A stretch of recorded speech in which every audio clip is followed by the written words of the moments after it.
The Tamarack Wildlife Center cared for the highest number of bald eagles than it has ever had. We're talking 7 eagles, which is almost double the average of birds they normally care for at one time.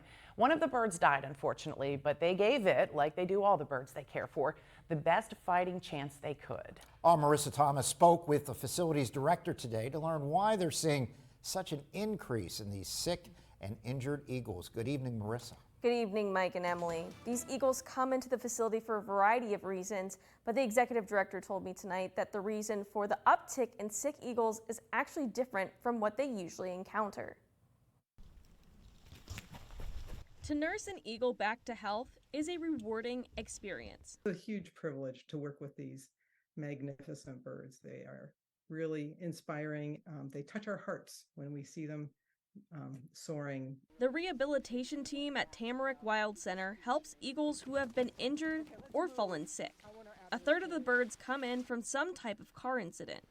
Another third come in sick from lead poisoning.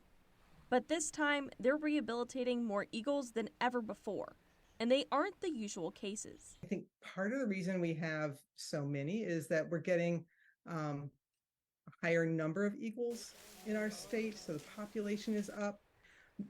What we're seeing are a variety of different cases. I've got quite a few nestlings and fledglings who have either fallen from their nest when they were too young or got injured while learning how to fly.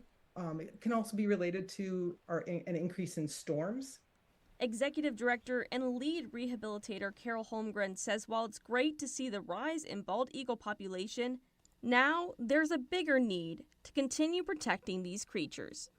Their population has rebounded to the point that they are off of the endangered species list, but we can't take that for granted. I think it's important to help their population stay healthy. Most of the time, the eagles that are injured have gotten into trouble for something that has to do with humans, and so I think there's a moral and ethical responsibility to help heal what we've had a role in harming as well.